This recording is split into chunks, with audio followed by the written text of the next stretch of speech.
2023 সাল tata motors 400 টাকা invest করেনি। 2024 সাল টাটা মোটরস 1000 বেরিয়ে গেছে, মিস করেছেন। পাশের পিন্টু ইনভেস্ট করছিল, এখন নতুন বাইক কিনেছে, আর আপনি গোপে তেল দেওয়ার টাকাও নেই। তাই এরকম সুযোগ আর মিস না করতে সঠিক সময় ইনভেস্ট করতে হবে। লস হবে না, কিন্তু বিশাল প্রফিটও মিস করবেন। তাই এবার আমার ভিডিওটা দেখবেন আর সঠিক সময়ে সঠিক স্টকে ইনভেস্ট করবেন। নমস্কার বন্ধুরা, আজকে আপনাদের জন্য খুবই একটা মজার ভিডিও নিয়ে এসেছি। কারণ আপনারা সবাই চান এমন কিছু স্টকে ইনভেস্ট করতে যেটা ধীরে ধীরে নয়, বরং রকেটের মতো উপরে উঠে যায়। ভাবুন তো, এমন কোনো স্টক যেখানে আপনার ইনভেস্টমেন্ট মাত্র কয়েক মাসে দ্বিগুণ হয়ে যেতে পারে। আজ আপনার ব্যাঙ্ক অ্যাকাউন্টে মাত্র 10,000 টাকা আছে, কিন্তু কয়েক মাস পরে সেটাই হয়ে গেল 10 লাখ টাকা। শুনতে একটা অবিশ্বাস্য লাগছে এটা, কিন্তু বাস্তবে এমন বহু উদাহরণ আছে যেখানে মোমেন্টাম স্টক ট্রেডিং ব্যবহার করে মানুষ লক্ষ লক্ষ টাকা প্রফিট করে। হ্যাঁ, এটা সম্ভব, কিন্তু কিভাবে? তার জন্য তো আমি আছি। আশেপাশের ইনভেস্টররা যখন সিদ্ধান্ত নিতে পারে না, তখন কিছু স্টক ধুম করে উপরে উঠে যায়, কেউ জানতেই পারে না কীভাবে।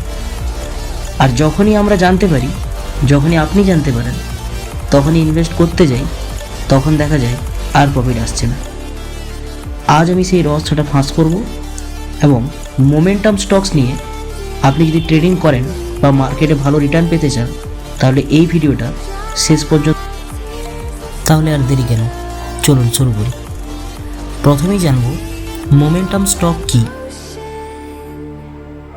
এগুলো এমন একটা শেয়ার যা একটা নির্দিষ্ট সময়ে আপ ট্রেন্ডে থাকে বা ডাউন ট্রেন্ডে থাকে, এবং এই প্রবণতা কিছু সময় ধরে বোঝায় থাকে।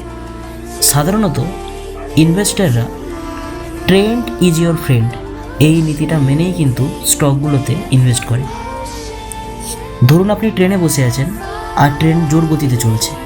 আপনি যদি একই চলন্ত ট্রেনটিতে ওঠেন, তাহলে আপনিও সেই গতির অংশ হয়ে যাবেন। মোমেন্টাম স্টকও ঠিক এইভাবে কাজ করে। যে স্টকগুলোর মূল্য দ্রুত বাড়ছে, ইনভেস্টররা তাতে আরও ইনভেস্ট করে, ফলে দাম আরও বেড়ে। এবার এই মোমেন্টাম স্টকগুলোর স্পিডটা বাড়ে কেন সেটা আমাদের বুঝতে হবে। বাজারে এদের চাহিদাটা বেশি থাকে, তাই স্টকটার লেনদেনের পরিমাণও বেশি হয়। তাছাড়া মোমেন্টাম স্টকে সবাই ইনভেস্ট করে, তাই মোমেন্টাম স্টক সাধারণত বাজারে প্রবণতাকে অনুসরণ করে। এছাড়া বড় ইনভেস্টররা বা সংস্থাগুলো এই স্টকে বিনিয়োগ করে, যার ফলে দাম আরও বেড়ে যায়। এবার আপনাদের মনে প্রশ্ন জাগবে যে আপনারা কি করে এই মোমেন্টাম স্টকগুলো খুঁজে বের করবেন। এর জন্য কিছু টেকনিক্যাল টুলস আমাদেরকে ব্যবহার করতে হবে। At first, relative strength index means RSI check করতে হবে। RSI যদি 70-এর উপরে থাকে, তাহলে বুঝতে হবে স্টকটি বাইং মুভমেন্টে আছে, আর যদি 30 বা 30-র নিচে যায়, তাহলে সেটি সেলিং মুভমেন্টে আছে। দ্বিতীয়ত যেটা দেখতে হবে, মুভিং এভারেজ। মুভিং এভারেজটা আমরা প্রথমে 50 দিনের চেক করব, পরে 200 দিনের চেক করব। দেখব 50 দিনের মুভিং এভারেজটা 200 দিনের মুভিং এভারেজকে ক্রস করে যদি উপরে চলে যাচ্ছে, তাহলে সেটি বুলিশ মুভমেন্ট দেখাচ্ছে।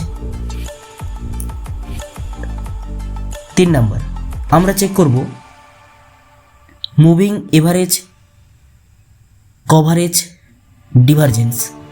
এই মিনস MACD সিগন্যাল লাইনের উপরে গেলে স্টকটি আপ ট্রেন্ডে থাকছে, আর যদি নিচে থাকে তাহলে স্টকটা ডাউন ট্রেন্ডে আছে। এছাড়াও আমাদেরকে চার্ট অ্যানালাইসিস করতে হবে, দেখতে হবে যে ব্রেকআউট লেভেলসটা কোথায় আছে। যদি স্টকটি তার আগের রেজিস্ট্যান্স লেভেল ভেঙে নতুন হাই ক্রিয়েট করেছে, তাহলে এটি একটি মোমেন্টাম স্টক হতে পারে।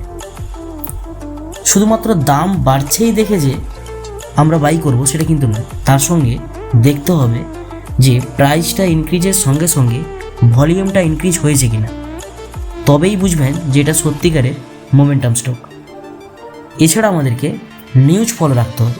কিছু স্টক মোমেন্টামে আসে কোম্পানির ভালো খবর বা ফলাফলের কারণে, যেমন যদি কোনো কোম্পানি বড় ডিল পায় তাহলে স্টকটা হঠাৎ বাড়তে পারে, বা যদি আরবিআই সুদের হার কমায় তাহলে ব্যাংকিং স্টকগুলোতে মোমেন্টাম দেখা যায়।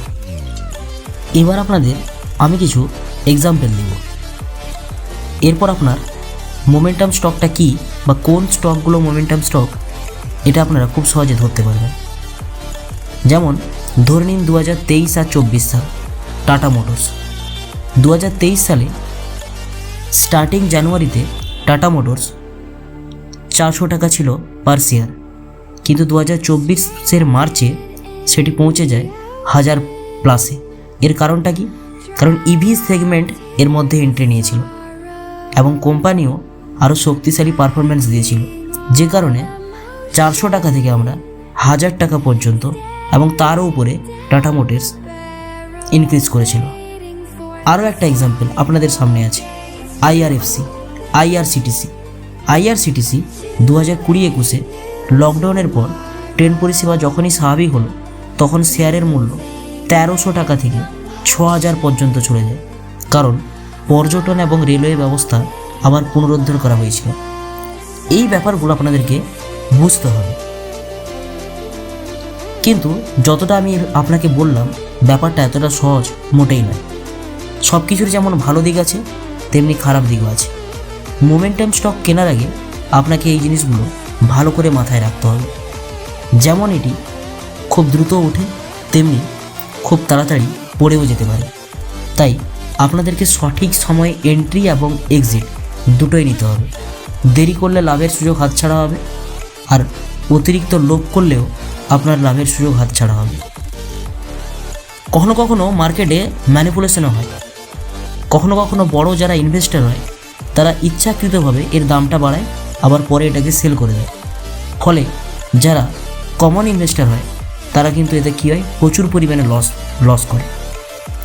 তো এই জন্য এক্ষেত্রেও আমাদেরকে জানতে হবে যে এটা আমরা কবে কিনবো এবং কবে বিক্রি করব।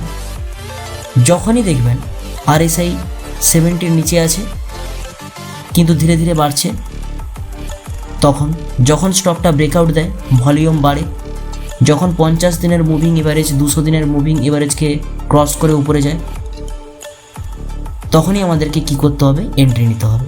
আর যখনই দেখবো RSIটা 80-র উপরে চলে যাচ্ছে এবং ওভার রড জোনে চলে যাচ্ছে, তখনই আমাদের প্রফিট বুকিং শুরু করতে হবে, কেননা এরপর থেকেই দাম কমতে শুরু। মোমেন্টাম স্টক ট্রেডিং প্রফিট তাদেরই হতে পারে যারা রিস্ক নেবে, যারা শর্ট টাইম ট্রেডিং করে।